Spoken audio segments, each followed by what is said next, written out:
जय श्री कृष्णा दोस्तों तुलसी विवाह के दिन हमें कौन से कार्य नहीं करना चाहिए।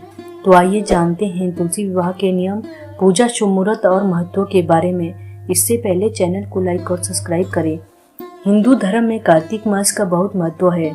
इस माह में शुक्ल पक्ष की एकादशी को भगवान विष्णु 4 महीने की निद्रा के बाद जागते हैं। उनके जागने के बाद ही सभी तरह के शुभ और मांगलिक कार्य फिर से शुरू हो जाते हैं।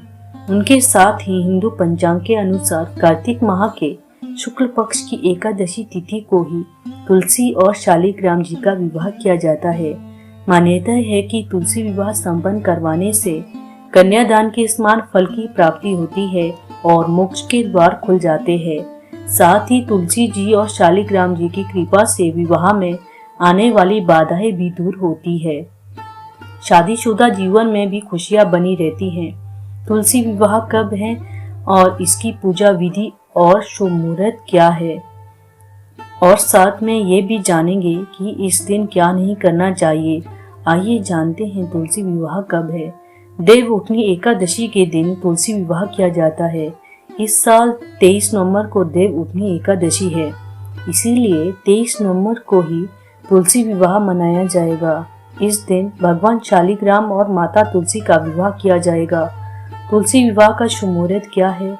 कार्तिक मास के शुक्ल पक्ष की एकादशी तिथि 22 नवंबर को रात 11:03 से शुरू हो रही है। इसका समापन 23 नवंबर को रात 9:01 पर होगा।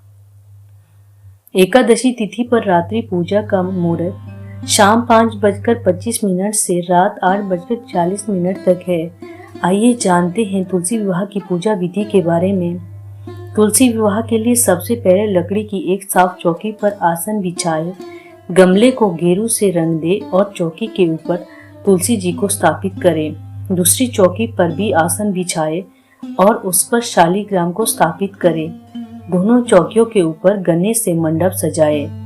अब एक कलश में जल भरकर रखें और उसमें 5 या फिर 7 आम के पत्ते लगाकर पूजा स्थल पर स्थापित करें। फिर शालिग्राम और तुलसी के समक्ष घी का दीपक प्रज्वलित करें और रौली या कुमकुम से तिलक करें।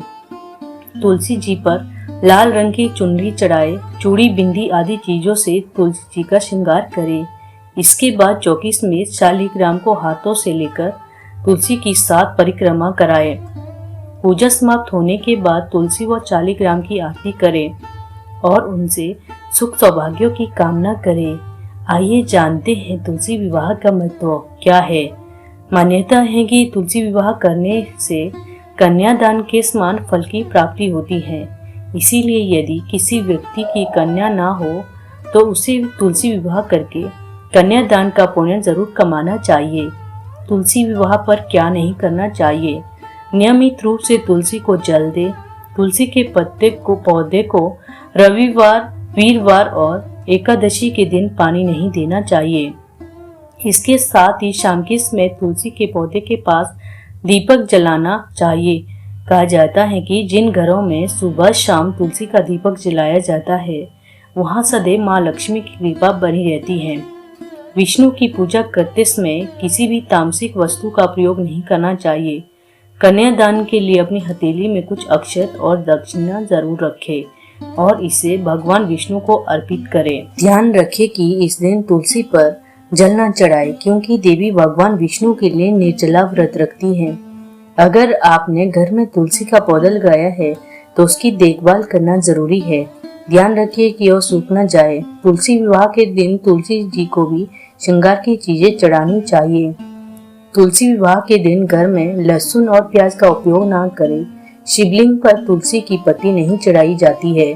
प्राचीन मान्यताओं के अनुसार जलंधर नाम का एक असुर था जिसे अपनी ही पवित्रता और विष्णु जी के कवच की वजह से अमर होने का वरदान मिला था, जिसके चलते वो आतंक मचा रहा था। भगवान शिव और विष्णु ने उसे मारने की योजना बनाई। भगवान विष्णु ने जलंधर से अपना कृष्णा कवच मांगा। फिर भगवान विष्णु ने उसकी पत्नी की पवित्रता भंग की, जिससे भगवान शिव को जलंधर को मारने का मौका मिल गया। जब वृंदा को अपने पति जलंधर की मृत्यु का पता चला तो उसे बहुत दुख हुआ, जिसके चलते उसने भगवान शिव को श्राप दिया कि उन पर कभी भी तुलसी की पत्ती नहीं चढ़ाई जाएगी, जिसके कारण शिव जी की किसी भी पूजा में तुलसी की पत्ती नहीं चढ़ाई जाती है। वीडियो अच्छी लगी तो चैनल को लाइक और सब्सक्राइब करें।